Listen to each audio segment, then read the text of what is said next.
Hi guys, kung gusto nyo kumain dito sa Ichiran dito sa Japan, Osaka, so kailangan nyo muna pumila ng ganyang kahapon. Tapos,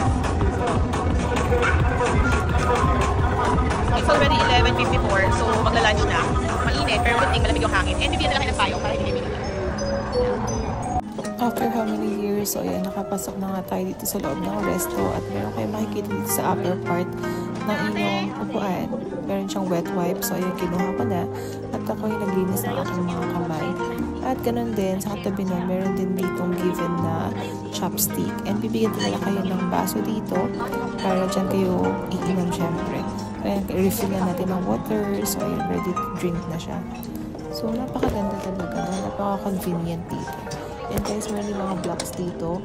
At kung meron kayong gustong i-request sa ating mga nagsaserve, so pwede nyo kunin dyan at ipakita lang sa kanila. Click nyo lang din yung button. So, I'm still waiting for my order. So, ayun na. Dito na yung ating order. So, it's my first time to try this Ichiran ramen. It's the authentic ramen here in Japan. So, itadakimasu! So, ayan. Pray muna, syempre, bago kumain. And ayan na, kakain na tayo.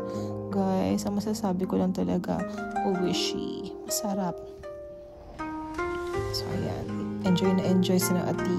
Worth it daw ang mahabang pila at init kanina. So, yun lang. Thank you, Lord, for this.